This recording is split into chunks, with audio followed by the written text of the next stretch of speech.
Okay, so my name is Jeroen and I'm going to be talking not just about music but also about the emotions that music evokes, because that's a very interesting problem.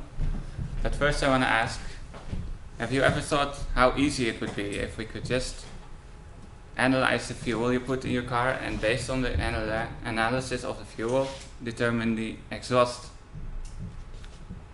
fumes? Because if we can do that, we can just go to Shell and we can ask them, what do you put in your fuel? And then we don't have to go to all these testing processes for each individual car. It would be nice if we could do that. But unfortunately, cars are different. Each one has a different engine and different characteristics. A similar thing is going on with music. Each individual person, you can play music to them, but what comes out in terms of emotions can vary dramatically. And that's what I'm going to be talking about here. The motivation is in the music emotion recognition community. The researchers have been focusing mainly on this idea of, like with the car, you can see what goes in, you can analyze what goes in, and then you can hope to predict what comes out. But it doesn't make a lot of sense to do that without knowing what goes on inside your head. So what I'm saying in this paper is that we may want to try to analyze what goes on in people's heads and maybe also quantify that when taking into we would like to take that into account when trying to predict the emotions that will be experienced by the people. So the setup of the paper is to first explore a few papers from the research community, see what they're all about, see what they're doing, and also to show why this doesn't work. And then we'll survey the various other fields that also relate to this problem, because it's a psychological thing, it's emotion, so psychology is bound to have something to say about it. It's also a thing you can think about, so the philosophers will have something to say about it as well. And usually we're also interested mainly in what humans experience, so we'll say anthropology will probably also have something to say. So to begin with the psychology, I'm going one too far. We're first exploring the current research community, and we're seeing two main things. First, we have people that are trying exotic features. For instance, we've got a paper that's trying to analyze EEG data, and you're trying to read the EEG data of people that are trying to listen to music, and then you're trying to correlate that with their emotions. Or you could try different groups of features or more exotic features, like trying to take into account the different descriptors of the cover image, or very specific things like the relative amount of drums in the music. And all of these have, they have nice results, but they're not as nice as we would like them to be. Similarly, if you try to use different methods than simply training a classifier and seeing what comes out, you could use reducing the dimensionality, because these input features, there's a lot of them, they can get really big. We've seen papers with over 50,000 features. So what we'd like is to try to reduce this dimensionality, and one paper also does that, which also happens to give some reasonable results. What you could also do is to try to model the emotions as a dimensional thing and use a mixture of Gaussians. Or you could try to find out whether there's an underlying general mechanism, because we got all these different approaches and we want to try to generalize that, of course. So that's what another person is, group of persons is doing.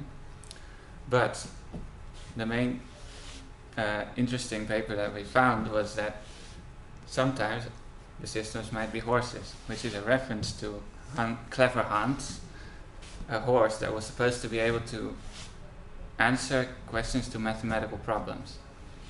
But it turned out that the horse wasn't actually answering the questions, but rather it was using another unrelated input cue, namely the specific gestures and posture of the question askers to answer the question. So what this paper does is it changes the music such that the listeners don't hear the difference, but the characteristics that the system uses to classify it do change, so that you can manipulate the response of the system any way you want. So that wouldn't be very nice if that system was supposed to be used to predict your emotion, because you could probably get anything you wanted. So, on to the next stage. We would like to see if we can improve on this, and the first we could do is to look at the psychology field, where a very important finding was that users, and sometimes researchers also, tend to be unclear about what they are expected, or in the case of users, what they are supposed to do. If you ask them, what does this music do for you, they can answer, well, I recognize this is sad music, but it's not really sad for me. Or you could say, I feel very affected by this, but I'm not very sure what the actual character of the music is. There's a relationship there. You have the first approach, you can have music perception, where you just recognize the emotion it's supposed to express, or you can have music induction, emotion induction, where you're actually affected by it. And Gabrielson shows that these two are never really separate. You can usually have some correlation between them. You have a little bit recognition, a little bit affection. So that makes it a little more difficult to determine exactly what the user would experience when listening to a given piece of music. Nonetheless, we have Mr. Jocelyn and his partners who would like to try to find a set of factors that contribute to this experience. They've seen that in the research community they have a lot of different approaches, different theories that might account for the effects, but what he's trying to do is to group them and hypothesize that if you have a group of, in his case, 8 features, 8 factors, you could better model the response. Some of those features are aesthetic judgment and the musical expectancy. For instance, if you have the prevailing harmony in a certain culture, you want to stick to that. If you don't, you're going to have some emotions as well. Say, if you suddenly break that harmony, you could annoy the listener, for instance. What you also could try to analyze is whether the listener, and to what degree the listener starts moving or starts breathing at the same rhythm as the music. It turns out you have this rhythmic entrainment as well.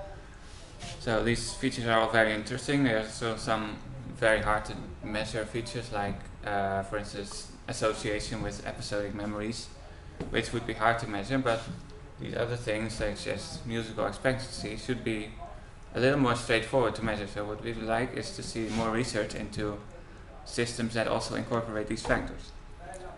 Now, philosophy is also very contentious. You've got all these different people saying very different things, or usually slightly different things. But there are mainly 2 approaches. You could say there's nothing in the music that's really evoking the emotion, but it's rather some kind of association, for instance. That's what the formalists say. They have a little problem because they have to explain away all the emotional narrative. If people describe music, they frequently tend to turn to emotional terms. Yeah, these have to explain that away, but you could also take a different approach, which is what the expressionists do, and they say music expresses or resembles emotion. For instance, you could say sad music is slow and it resembles the slow pace of sad people. Or you could say it represents emotion if you have the right definition of representation. Or another person, Metal, says that it's not really something about the music, but rather the structure itself of the music that is evoking the emotion. Say, if you have a dominant 7th chord and you would resolve that to the tonic, then you obviously get a sort of relief. And that's what he argues is the main source of the emotion. What we would like to take away from this is that that approach by Mr. Young, if I'm not mistaken, that it's best to take a good definition of representation, and if you have that, you can find out what exactly is the mechanism, because if you know how the composers represent the music, the emotion in the music and how the users recognize that intended emotion, then you can use those givens, that how they do this, you can use that in your system. So what we'd like is to see more research, because there's already some preliminary work, but we would like to see more also, especially in the way of asking composers exactly how they represent emotion in their music. The third field we surveyed is the field of anthropology, where it turns out there are lots of different cultures, obviously, and each culture has developed music, suggesting there's some kind of universality there. Every human culture turns out to have some music, but it was just what also was found that each of these cultures, or many of them at least, have very different ways of expressing themselves through music, and also different ways of experiencing the music. So what we would like to take away from this is that while we have these research that we have discussed, most of that research is focused on Western pop music or classical music, and they usually take short segments to analyze. But what we would like to see is to have a more comprehensive test set with also other cultures and other genres of music. Because if you incorporate these other genres, you might find more interesting patterns, and you might have a more complete picture of the underlying process of how this music expresses and evokes emotion. So, to summarize, the challenges would be to expand the research to incorporate these psychological factors that are being identified, as far as they are measurable, of course, and we would like to hope that as time passes we would be able to measure more of them.